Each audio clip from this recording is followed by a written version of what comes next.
Hello world, before we start, I want to put this up on the screen because everything I'm about to talk about in the video are pretty minor issues and do not ruin the game for me.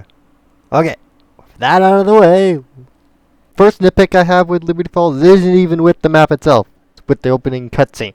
Now don't get me wrong, this cutscene is really good.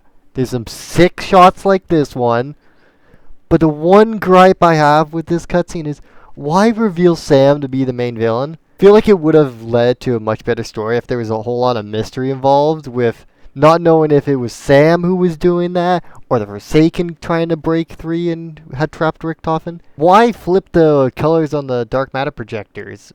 For green to red, this I guess works, but when you get to yellow color, it's just yellow. You can't flip the yellow. This overall led to the step being really confusing on launch for just no real reason other than the fact that they said, we need to make it a little bit harder. Now the next one I know corresponds to every map in the game, but I wanted to talk about it here. Around the map you can find power-ups that when shot will spawn the corresponding power-up, and there's even a reward for shooting all of them. But it's just a fire sale. They could have made this a lot cooler by even making it a free perk power-up, or going even crazier and adding bonfire sale in. To start Terminus off, why is the keycard from Nathan just in the water below him? If he had it on him, why not just put it in his body? How did it end up down here? And if it was always down here, why couldn't we pick it up beforehand? Why are there two network connectors in solo? If you happen to not get the Crab Island spawn, this step can be really annoying as you then have to drive to the mainland, insert the node, then drive back to the ship, then drive back to the mainland, and connect the last node. Why is nothing in the game weak to Shatterblast element-wise? I get it, I don't think they're really counting explosive damage as an element anymore, but come on, it was counted as an element in Cold War when the ammo mod was first introduced, and every other ammo mod in the game is weak to Patient 13, even Lightman, which got added afterwards. Instead of the Moors, there's this oil trap you can use, which has both an activation above and below. But it never made sense for a gameplay standpoint to ever activate it from above, as if you ever wanted to, you would have to activate it from above, then jump down and run underneath, which at that point, if you're underneath, why not just use the one down there? To upgrade the Raven Sword, you need to interact with this mechanism, which needs a zodiac symbol and an element symbol related to whatever antique you have in the game. But for some reason, out of the 5 possible combinations you have in the game, not a single one utilizes the earth element, which doesn't really make a lot of sense considering the scorpion one, it has literally the scorpion sitting on a rock, which would make a whole lot more sense to use earth rather than what it is right now in the game, being water. Why when using the lightning sword's ability does it put you to a walking speed? Why is there no sick deer art for the lightning incantation in the dining hall? All the other incantations have some really cool art for their respective animal. Why the ice staff on the tomb? Don't get me wrong, it's my favorite wonder weapon of all time. And it's my favorite of the 4 staff variants. When building the ice staff, you first have to do a lockdown, which has purple fire, spawn purple zombies that have purple lightning around them. Man, if only there was a staff variant that had purple. We're not finished with the ice stuff yet either, as when upgrading the ice stuff, you have to fill this purple orb up with souls. Pretty standard, I think everybody who's ever done this step kind of knows it. But for those who have played multiplayer, you'll also know that for some reason, every single person has to be near this orb in order for this step to be done. Which can be pretty annoying in a public match, as, you can't really communicate sometimes with every single member of your team. But also, even in a solo game, this thing's actually not even a soul box. You can do this entire step while not killing a single zombie. It only checks to see if every player is near the orb. So look at this.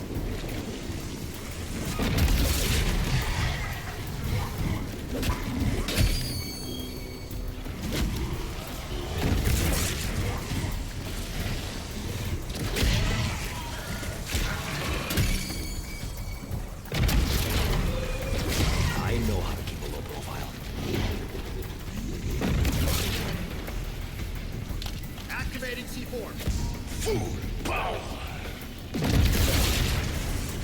Activating decoy.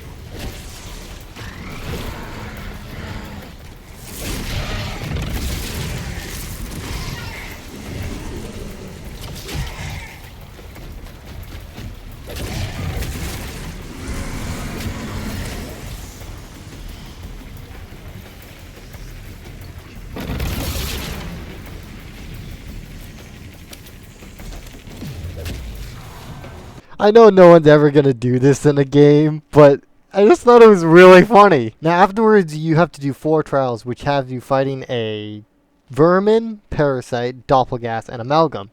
Which, okay, makes sense. It's the progression of the mutation system in the game. So why during the boss fight does a Sentinel artifact empower a zombie, doppelgas, mimic, amalgam? Why not either change the trials or change the empowered enemies? Speaking of empowered enemies, why is the HVT Mimic weak to ice, but the regular Mimic is not? This makes the HVT Mimic actually easier to kill than the regular Mimic. And also, I know this is more of a bigger thing and less of a nitpick, but why is this boss fight still a damage check? I wish it was just had phases which you needed to put damage in order to do damage, but why just have it a DPS check? Why does the Abomination step exist on Shattered Veil? This has got to be my most hated step in the entire game, because on one hand you can get really lucky and have a perfect lineup where he hits 2 stones at a single time and feel really good, or you can have this happen. And then even when you finish this step, you have to do a defense step afterward, which isn't hard when you have 1 zombie left. But if you want to have an elite enemy and a defense step, why not have us defend the Disciple, the new enemy on the map, charge up the 3 stones, and then have us defend him from like parasites or something? Speaking of defense steps, for another one of the ray gun upgrades, you need to defend 4 plants from zombies. I don't like this step either, as each plant takes around 45 seconds to grow, which I know it doesn't sound like a lot, but it feels really long when you're doing it in-game, and it also just burns through rounds. When using the purple ray gun for the Easter egg, you have to interact with these 3 goblets around the map and kill 3 disciples. Once killed, this will reveal a safe number and a symbol above the goblet. When you get all 3, you always read it left to right, being left of the elevator, right of the elevator, and behind. But if for some reason you have death perception, you can actually go into the shatter space and see the symbols. I feel like this step initially wanted you to buy Death Perception and see these symbols to know the combination of which number comes first, but every single game is the exact same. Left of the elevator, behind the elevator, and to right of it. Now I want to show you the map of Citadel of Deimos for a second. You start at spawn, then you can either go left or right before connecting up again before you head inside. Then once inside, you have another choice of left or right with a connecting path between them before heading underground where Pack-a-Punch is and a fast travel back to spawn. Now let's look at Shattered Veil. You start at spawn, you have a left or right path which connects up in the middle again before heading inside, which has another left and right path which also connects back up before heading underground again where Pack-a-Punch and a fast travel is back to spawn. Now to get an upgrade canister for the ray gun, you have to shoot one of these crystallized rocks. I think most people know that. I think also most people know that you can't shoot these for some reason with the regular ray gun. But you can break these however with Dark Flare for some reason. Thanks to this, it's actually possible to get all ray gun canisters before even the Mark II. Now to finish Shattered Veil off, the Disciple on the map is weak to electric damage. Pretty cool. He was weak to it before on Cold War. Makes sense. The Wunderwaffe, a weapon on the map, also shoots lightning. Okay, cool. For some reason, shooting Disciple with the lightning-based Wunderwaffe doesn't do lightning damage. Now this is where I would put my Reckoning nitpick, if I had one, because honestly all the issues I have with the Reckoning are kind of big and don't really feel like a nitpick. Now for some general nitpicks, how do we just like make an LDBR and a Hellstorm missile? Like, where are we getting these missiles from? Why is a chopper gunner not Raptor 1 and Strauss? I think that would be a really funny thing to do. It also would have been cool if all the score streaks had a bit of a zombies twist to them. Why is wall-to-wall clearance the worst gobblegum in the game? It's a legendary, yet for some reason this can't work on armor wall buys and it's only locked to weapon wall buys. It's gonna even made even worse on Black Ops 7 because fire sales also decrease the cost of weapon wall buys. Why does On the House have a perk bottle on it when it spawns in a canned power up? I guess the same thing could be said for Burgholic and Soda Fountain, but I feel like it's more weird for On the House as the gum is supposed to show the power up it spawns. Why is Tesla Storm the only field upgrade that tells you how long the duration is? All the other field upgrades, even ones that have a duration like Ether Shroud and Frenzy Guard, don't show you the duration. And finally, why is Equivalent Exchange the worst augment in the game. There is no use for this augment because if you go down with equivalent exchange, you lose all but 2 perks. Best case scenario. Where Dying Wish, if you go down, you lose only quick revive. And then if you happen to take a second down, maybe you lose more, but that requires 2 downs rather than 1. It's a good thing they fixed this in Black Ops 7. You know, on the topic of Black Ops 7, let's talk about that too. In the map, there's the new feature called Choppy, where if you smack him and give him a weapon, he'll give you some salvage. But for some reason, if you smack him with melee macchiato, you just won't open.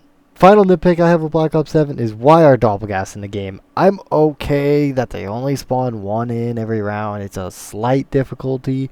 But why do they have to be put in the game? And it's even weird because light men, their only elemental weakness, isn't even going to be in the game for the first season. And that's everything I had to say. I know some of these things might not be a nitpick or not, depending on what you determine a nitpick to be, but I just mainly wanted the video to put in every little detail that I thought was weird, or didn't make sense, or a thing I noticed or figured out. So, if you've got any nitpicks, leave them in the comments below. But other than that, see you next time in terms of zombies, which will maybe be on Black Ops 7 if Curse Mode actually looks good.